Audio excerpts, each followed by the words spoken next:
Sebelumnya, Assalamualaikum warahmatullahi wabarakatuh. Perkenalkan, nama saya Kezia Putri Ayu Rahmadani, NIM 195333146 dari kelas Teknik Informatika 6F, dan ini adalah tugas presentasi dari mata kuliah Teknik Simulasi. Di sini saya akan mempresentasikan tugas dari mata kuliah Teknik Simulasi, yaitu pencarian contoh kasus yang dapat diimplementasikan dengan hasilnya. Nah, contoh kasusnya yang pertama adalah menentukan keputusan dalam penentuan dosen pembimbing skripsi di Universitas Muhammadiyah Ponorogo melalui metode SAW atau Simple Additive Weighting. Yang kedua, penjabaran permasalahan. Skripsi merupakan salah satu syarat yang digunakan perguruan tinggi untuk menentukan seseorang mahasiswa dinyatakan lulus atau tidak dalam menempuh program studinya. Dalam penyelesaian skripsi, mahasiswa dibimbing oleh dosen pembimbing yang bertugas untuk membantu mengarahkan dan memberi masukan kepada mahasiswa. Penentuan dosen pembimbing di program studi Teknik Informatika Universitas Muhammadiyah Ponorogo saat ini dilakukan dengan secara langsung dengan mempertimbangkan kompetensi fungsional dan pendidikan dari calon dosen pembimbing. Namun, penunjukan dosen pembimbing skripsi secara langsung terkadang mengesampingkan jumlah bimbingan skripsi calon dosen pembimbing skripsi yang mengakibatkan kurang seimbang jumlah bimbingan yang dimiliki oleh setiap dosen dan kurang sesuai dengan tema skripsi yang diajukan oleh mahasiswa.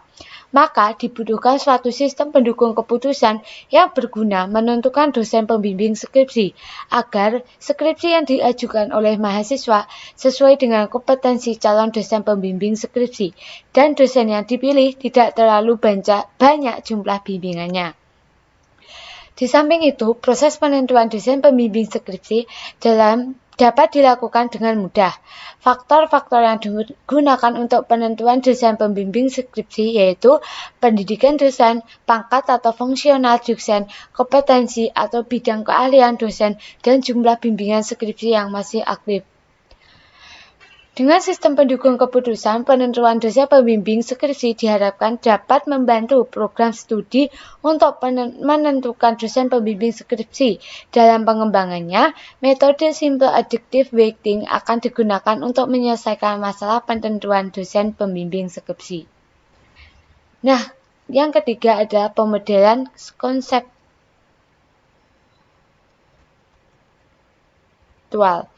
Nah, pemodelan konseptual ini yang pertama adalah menentukan kriteria dan subkriteria, kemudian melakukan pembobotan pada setiap kriteria dan subkriteria. Selanjutnya yaitu menghasilkan rating kecocokan di setiap kriteria atau matriks keputusan X. Kemudian yaitu melakukan normalisasi metrik keputusan X menggunakan atribut benefit yaitu RIJ sama dengan XIJ per Max XIJ dan akan menghasilkan metrik keputusan R. Selanjutnya yaitu melakukan perankingan. Dan selanjutnya adalah menggunakan selanjutnya akan menghasilkan alternatif terbaik. Kemudian berdasarkan gambar di atas dapat dijelaskan secara rinci sebagai berikut.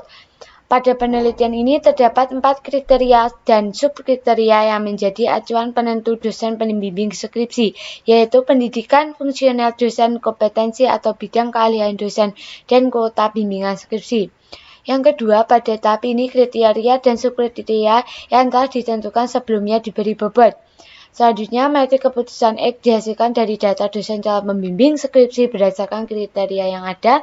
Selanjutnya adalah normalisasi dari metrik keputusan X atau data calon dosen pembimbing skripsi menggunakan persamaan RIJ sama dengan XIJ per MXIJ dan akan menghasilkan keputusan metrik keputusan R. Selanjutnya ada tahap melakukan perankingan matriks keputusan R atau hasil dari normalisasi metrik keputusan X. Kemudian adalah yang terakhir hasil akhir dari proses perankingan menghasilkan alternatif terbaik dari calon dosen pembimbing skripsi. Ya, yang ketujuh adalah pemodelan matematis dan pembahasan. Yang pertama, penentuan kriteria dan subkriteria. Pendidikan S2, S3, fungsional tenaga pengajar, asisten ahli, lektor kepala, dan guru besar, kompetensi rekayasa perangkat lunak, sistem cerdas dan sistem pendudukan penunjang, sistem informasi, jaringan, mobil, dan multimedia. Kuota atau jumlah bimbingan yaitu 21 sampai 25, 16 sampai 20, 11 sampai 15, 6 sampai 10, 0 sampai 5. Yang kedua ada pembutuhan kriteria dan subkriteria. Tabel bobot, kategori dan nilai sangat rendah 0, rendah 0,25, sedang 0,5, tinggi 0,75 dan sangat tinggi 1. Tabel kriteria dan bobot kriteria. Kriteria, keterangan, dan nilai. C1 pendidikan 0,25, C2 golongan 1, C3 kompetensi 0,5, C4 kuota 0,75. Kemudian tabel subkriteria pendidikan. Pendidikan, kategori, dan nilai. S2 memenuhi dengan nilai 0,5, S3 sangat memenuhi dengan nilai 1. Tabel kriteria fungsional. Fungsional, kategori, dan juga nilai. Tenaga pengajar sangat kurang dengan nilai 0, asisten ahli dengan kategori kurang dengan nilai 0,25, lektor cukup dengan nilai 0,5, lektor kepala baik dengan nilai 0,75, guru besar sangat baik dengan nilai 1. Tabel kriteria kompetensi. Kompetensi, kategori dan nilai. Tingkat 6 dengan nilai 0,16, tingkat 5 0,33, tingkat 4 0,5, tingkat 3 0,67, tingkat 2 0,83 dan tingkat 1 1. Tabel kriteria kuota. Kuota kategori nilai. Kuota 21 sampai 25 sangat banyak nilai 0, 16 sampai 20 banyak nilai 0,25, 11 sampai 15 cukup dengan 0,5, 6,10 kurang 0,75, 0,5 sangat kurang 1. Nah, yang ketiga adalah data calon dosen pembimbing dilakukan dengan wawancara. Tabel data calon dosen pembimbing. Pendidikan fungsional kompetensi kuota. A1 pendidikan S2 fungsional lektor kompetensi jaringan kuota kurang. A2 pendidikan S3 fungsional asisten ahli kompetensi jaringan dan kuota sangat kurang. A3 S2 lektor kepala S1 kurang. A4 S2 asisten ahli sistem cerdas dan SPK kurang. A5 S2 lektor RPL banyak. Tabel kompetensi dosen pembimbing seperti gambar ya. Ada S1 RPL 016, sistem SC dan SPK 0,5, S1 0,67, jaringan 1, mobil 0,83, multimedia 0,33.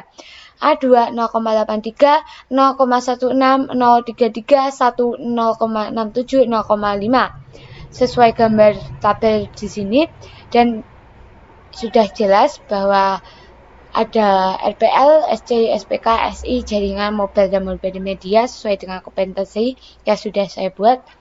Kemudian ada perhitungan dengan metode SAW, di mana tablet metrik awal adalah 0,5, 0,5, 0,5, 0,75, 1, 0,25, 0,161, 0,5, 0,75, 0,5, 0,75, 0,5, 0,25, 1,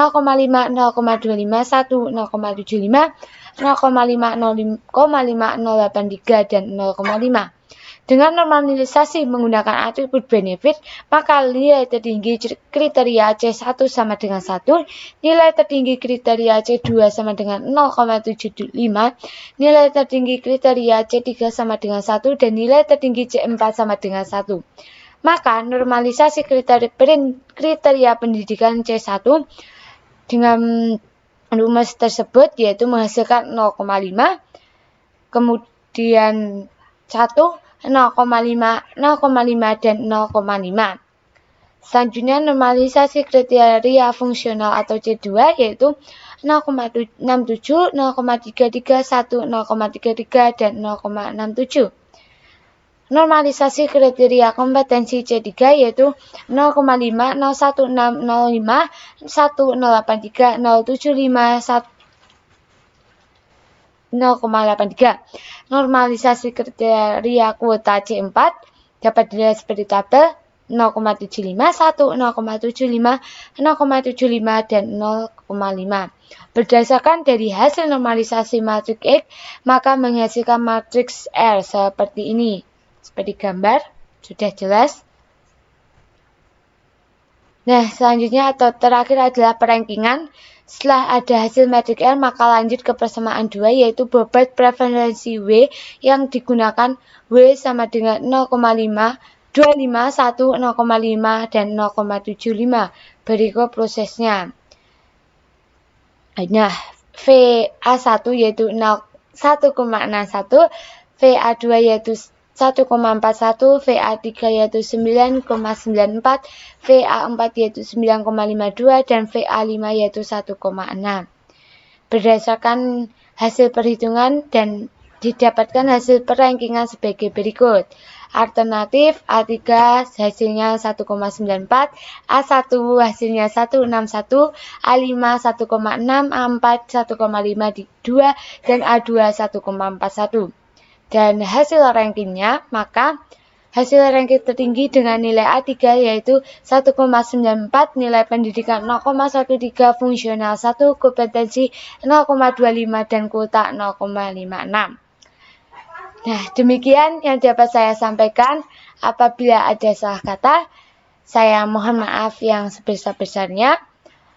Sekian, wassalamualaikum warahmatullahi wabarakatuh.